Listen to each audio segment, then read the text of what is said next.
Hey listeners, a quick word before we start the show. It is Canary Media's birthday. That's right, Canary Media and Postscript Media are partners on these podcasts. They're turning one this week, and to celebrate, they're having a party, a donation party, and we're asking each of you to bring a gift. If you don't already know, Canary is a nonprofit news organization. Part of their funding comes from listeners like you, and your financial support ensures Canary's newsroom continues to cover the solutions to the global climate crisis, and it ensures podcasts like The Carbon Copy and Catalyst have a home. So please take a minute to go to www.canarymedia.com and click on the donation button today. We've got a link right there at the top of the show notes. Be part of the solution to the climate crisis and sustain fact-based reporting on the energy transition, because if not now, then when? And happy birthday, Canary Media. Let's make sure there's many more. Thanks. From the studios of Postscript Media and Canary Media. We're in an energy crisis now, and will be for some time to come. We cannot produce as much as we are equipped to use in our homes and our factories. This situation is destined to continue indefinitely. And by indefinitely, I mean not only just the next few years, but as far ahead as we can see. By the 1970s, America was grappling with a new reality. We were no longer producing more energy than we consumed. And in 1973, when Arab countries cut off petroleum exports to the U.S., the price of oil quadrupled. People couldn't get access to gasoline, and our economy shrunk. 1 out of every 7 gallons of oil we'd been using to power our homes, our cars, our businesses, and our schools just wasn't there anymore. This was the Arab oil embargo, and it was framed almost entirely as a supply problem. The amount of energy we were consuming was irrelevant. We just needed to find new ways to feed demand. In the early 70s, when the Arab oil embargo broke on the world like a thunderclap, the energy problem was thought to be, where do we get more energy, more of any kind from any source at any price? It was entirely supply side.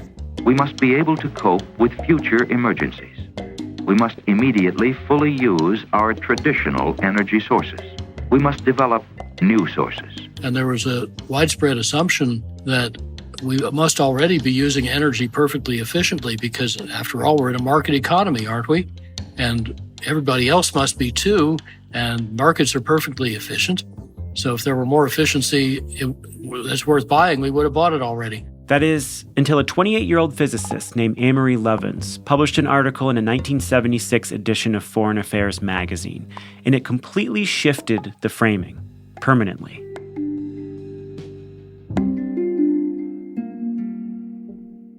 The piece was called Energy Strategy, The Road Not Taken.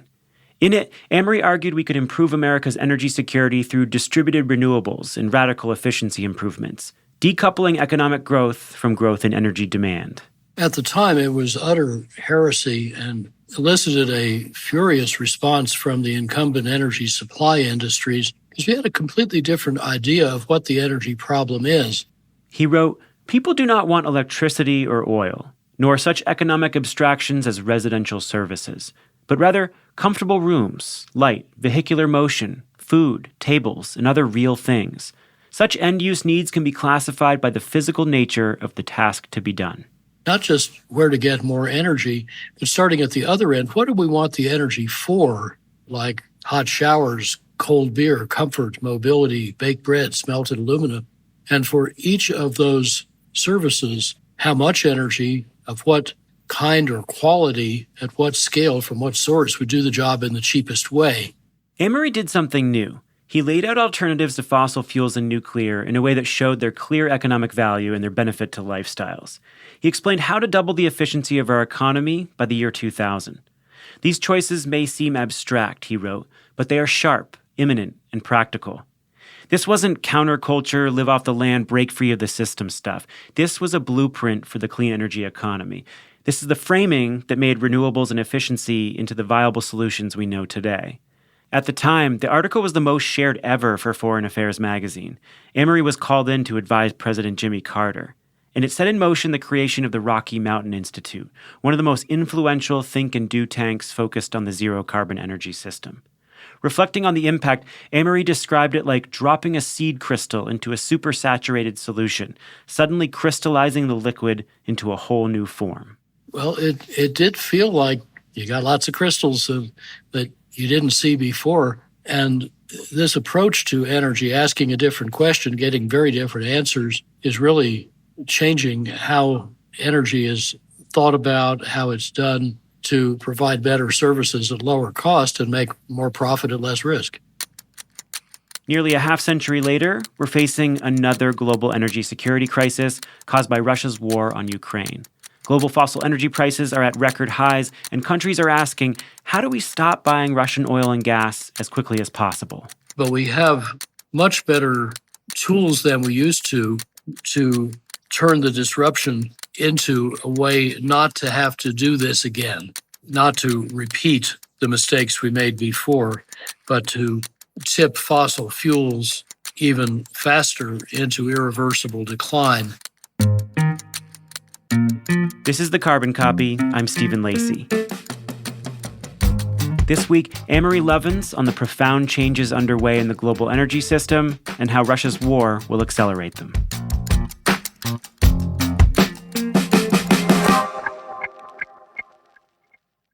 America's green banks are preparing to unleash a wave of capital for clean energy. The Greenhouse Gas Reduction Fund invests a historic $27 billion in projects nationwide. This could mobilize up to $150 billion of private capital for solar, storage, efficiency, and electrification in underserved communities.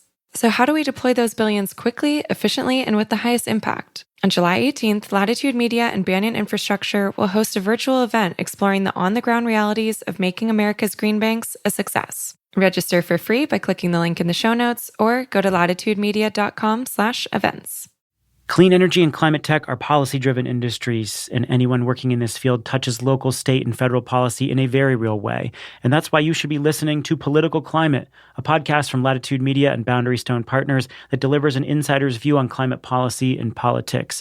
Every other week, co-hosts Julia Piper, Emily Domenech, and Brandon Hurlbuck cover the nuances of government funding, regulations, backroom negotiations, and the election, of course.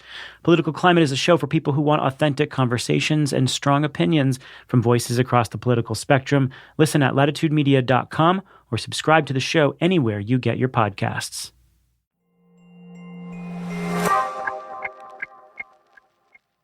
What is that what's that behind you? You have a lot of wonderful, luscious plants behind you. Oh, behind me is a 900 square foot tropical jungle. Not exactly what you'd expect because I'm 7,100 feet up in the Rocky Mountains near Aspen, where temperatures used to go as low as minus 47 F. If you're interviewing Amory Lovins in his Colorado home, you're obliged to ask him about the bananas and mangoes he has growing prominently right behind him. The home has no mechanical heating system, it's super insulated, and the greenhouse behind Amory provides all heating needs, along with some good tropical fruit. But this is a passive solar banana farm because we don't have a heating system, and it's cheaper to build that way because you save more construction costs leaving out the heating system than you pay extra for the efficiency techniques that got rid of the heating system.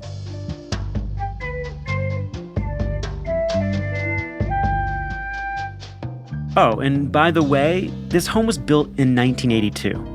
It was totally possible to build a comfortable home or a commercial building without a heating system at all back then. And today's technologies and design principles make it even more realistic now. 1982 was also the year Amory co-founded the Rocky Mountain Institute, and in the decades since, RMI proved that we can grow the economy while radically cutting energy intensity, all without sacrificing quality of life. Well, since then, we've actually cut the energy used to make $1 of real GDP by 61%, and that barely scratches the surface of how much efficiency is available and worth buying. Moreover, we now have a set of supply technologies that were scarcely imagined then. The notion that solar might become cheap enough to make competitive electricity would be so outlandish you'd be laughed out of the room. And now in 90-odd% of the world, it's cheaper to build new solar and wind power than to build a fossil-fueled or nuclear power plant. And in upwards of half the world, it's cheaper than just running those thermal plants, even if building them costs nothing.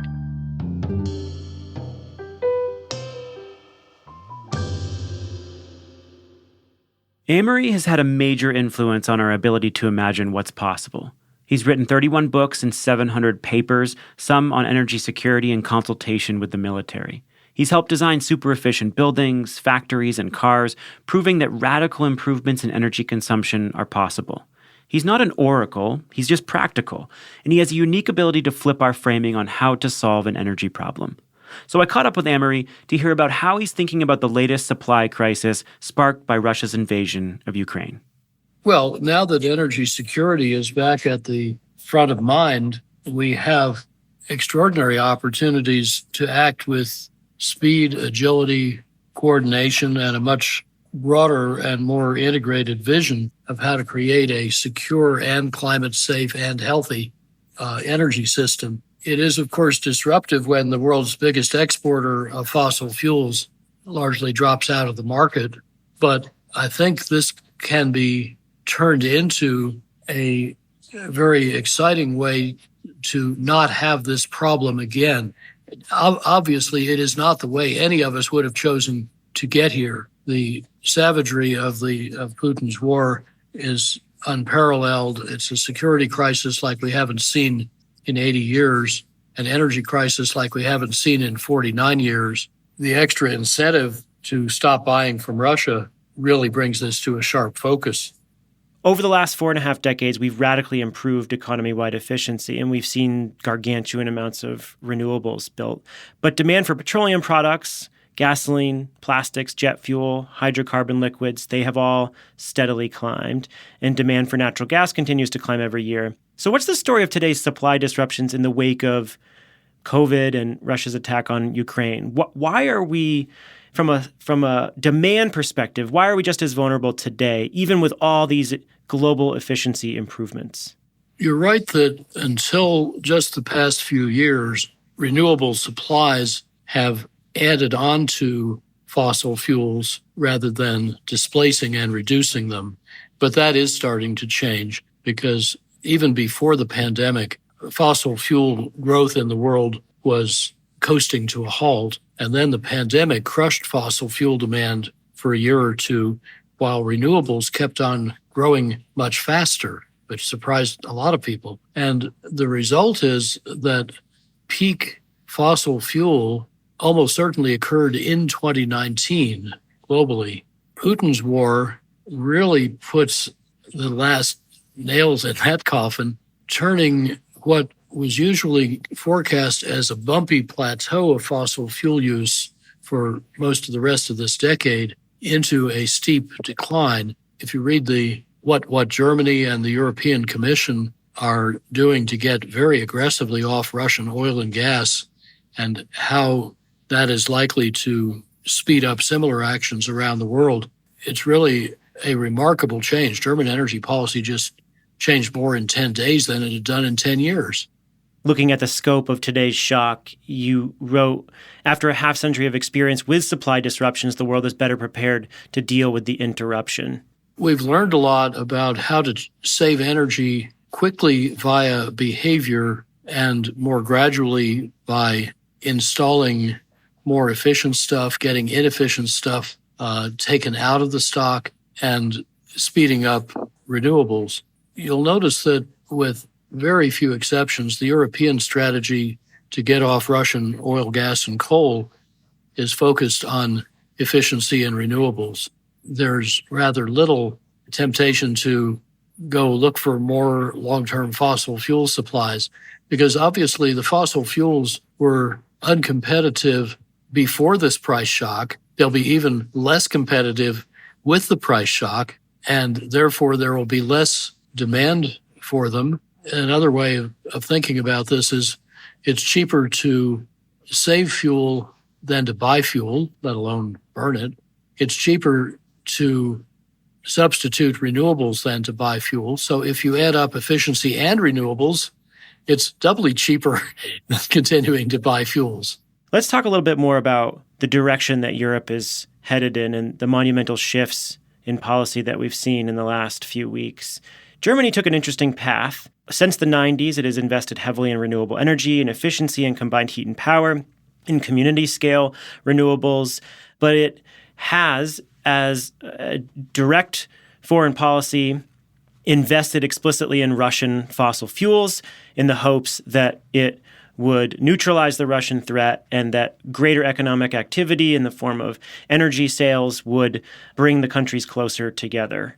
And so Germany is obviously reevaluating that decades-long approach to its energy relationship with Russia, and it is now realizing that in a time frame that seemed inconceivable just a few months ago, it needs to try to eliminate its use of Russian natural gas and eventually Russian oil. So how much of an abrupt turnaround is this in a country like Germany? And where does Germany go? It's a very dramatic change for Germany and many other European countries. It now looks like the purchases of Russian gas will be cut by 2/3 this year alone and probably be gone by next summer, at latest next autumn. And what's even more surprising is that a similarly aggressive path off Russian oil is now taking shape very quickly. There will be some disruption, some economic pain from these switches, but all the evidence we have so far from around the world is that efficiency of renewables can, with aggressive policy, deploy very much faster than we've done before. The big surprise for many is that the efficiency resource and what you might call flexawatts, using electricity timely in a way that doesn't inconvenience the user, those resources are about 3 times bigger than had been thought. And if you combine them with the renewable supply side revolution, we really have a lot more options than we need. But we don't need to wait for miracles. We're going to take a quick break here, and afterward, we'll go deeper with Amory on the solutions.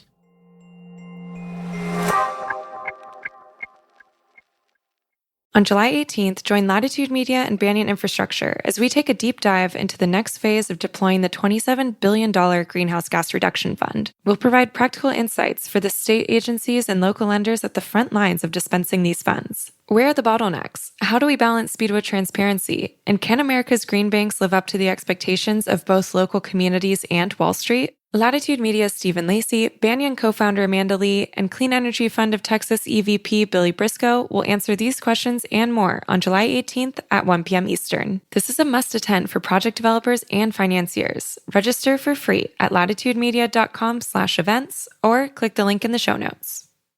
I'm Julia Piper. I'm Brandon Hurlbut. And I'm Emily Domenech. A little over a year ago, Political Climate took a break so we could focus on the groundwork of implementing America's biggest ever climate bill, the Inflation Reduction Act. I'm excited to say, Political Climate is back. And I'll be joined by my 2 co-hosts to riff on the top political stories and insider scoops, from state houses to the halls of Congress to regulatory agencies and even international climate talks. We'll explain how those developments are driving industry decisions today. Political Climate is a show for people who want authentic conversations. And to learn about how energy and climate policy is shaped within both political parties, from the people who have actually helped shape it. So join me, Brandon, and Emily every other week, starting in April, for fresh episodes of Political Climate. Subscribe to the show wherever you listen to podcasts.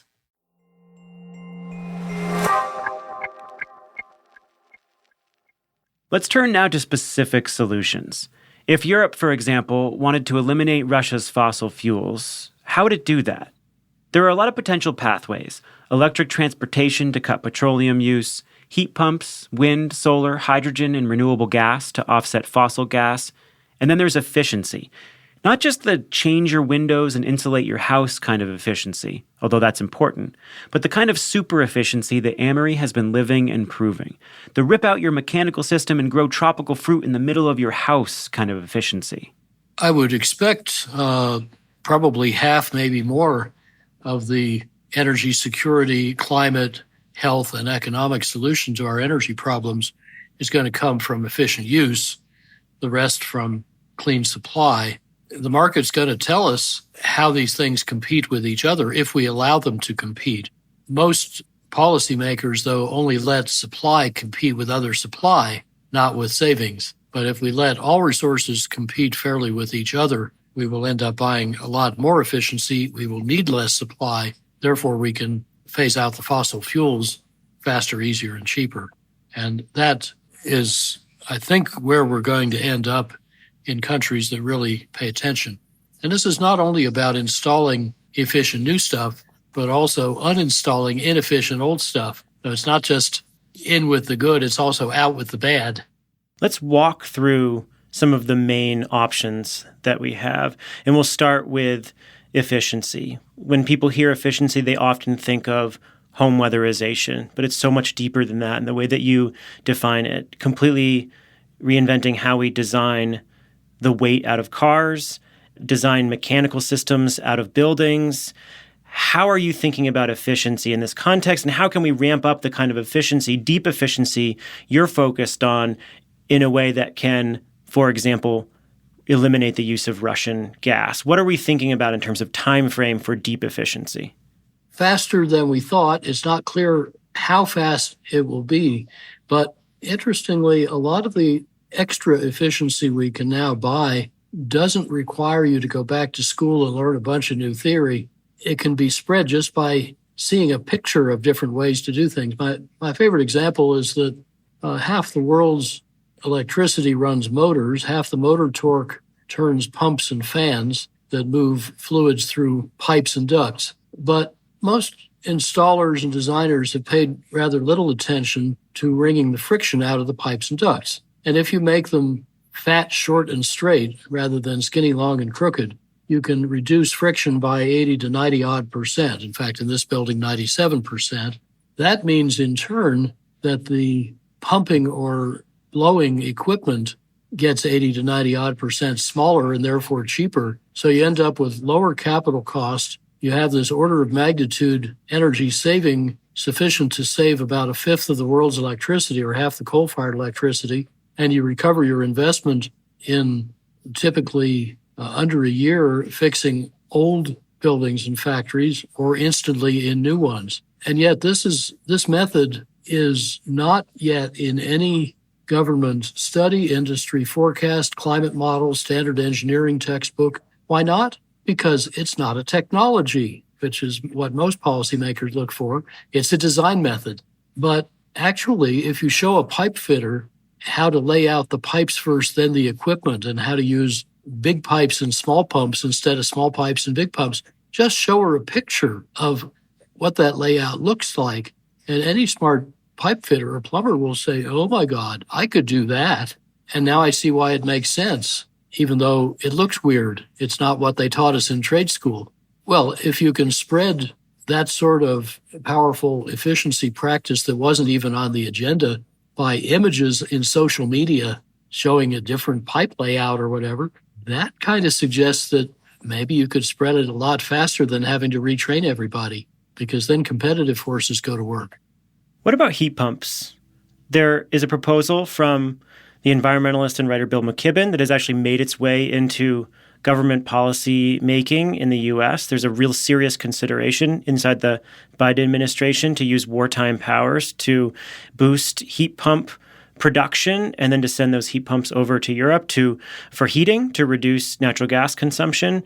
What do you make of that proposal and heat pumps as a solution? Well, heat pumps can be several to many times more efficient than, say, a gas furnace.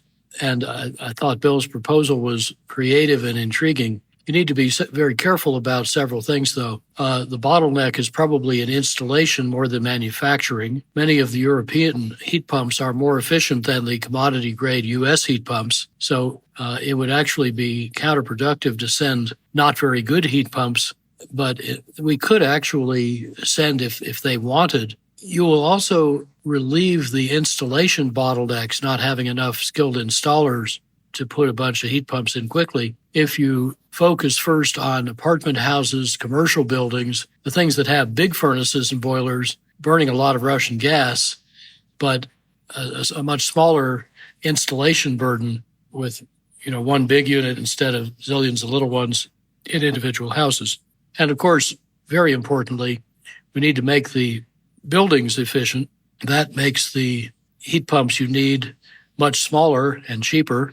And you may not need them at all, just as I don't need a heating system here in a subarctic climate. And one of the techniques I think may be especially valuable comes from Holland, although it's spread across much of Europe and it's coming now in U.S. tests. It's called Energiesprong, which is Dutch for energy leapfrog.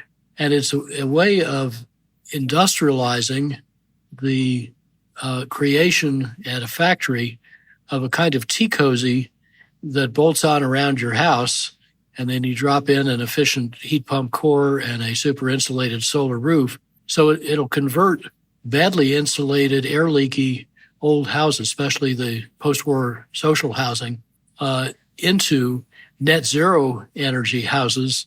And then you stop paying your gas and electric bills because you don't need that stuff anymore. You're running on solar, but instead you pay off the super insulation retrofit over, say, 30 years. It's a steady bill, and then you own it. This is just about self-financing now, and I think could be scaled rapidly. You've said security beats climate change as a driver of change. It feels like we're witnessing that right now, even in climate-forward countries in Europe that have been thinking about this stuff for a long time and implementing progressive policies. We're seeing radical change in policymaking. Yes, and I think it's most interesting that this is led in many ways by Germany. They're tripling their pace of renewables, clearing a lot of obstacles out of the way. I think everybody's going to be astonished at how quickly this can work. Remember also that this is a global opportunity. When Europe gets in a bidding war with Asia for cargoes of LNG in the short run, that means that Japan and China and so on see the same price as in Europe. So they are equally incentivized to save oil, gas-fired electricity. So this is not only something in a European silo, it's a global opportunity. And that brings in a lot more opportunities to move quickly at scale. Amory Lovins is the co-founder and chairman emeritus at RMI. Now, normally during interviews, in order to make the room quiet, we need to ask people to turn off their air conditioners or heaters. In this case, it was Amory's waterfall. Do you hear the waterfall tuned to alpha rhythm, or is that cut out? I can't tell. I don't know. Do you have a waterfall behind you? I couldn't tell. Yeah, so it's probably removed by the auto noise reduction. Yeah, we only caught the waterfall after the interview, so we had to use noise reduction in post-production. The Carbon Copy is a co-production of Postscript Media and Canary Media. Our Postscript producers are Jamie Kaiser, Cecily Mesa-Martinez, Alexandria Herr, Dalvin Abawaje, and Daniel Waldorf. Ann Bailey is our editor. Sean Marquand and Greg Villefranc are our engineers. Original music came from Echo Finch and Blue Dot Sessions. Postscript Media is supported by Prelude Ventures, a venture capital firm that partners with entrepreneurs to address climate change across a range of sectors, including advanced energy, food and agriculture, transportation and logistics, advanced materials and manufacturing, and advanced computing. Give us a rating and review on Apple or Spotify. Send a link to this show to a friend or colleague if you think they'd like it. Send us your thoughts on social media, and come back next week. I'm Stephen Lacey. This is The Carbon Copy.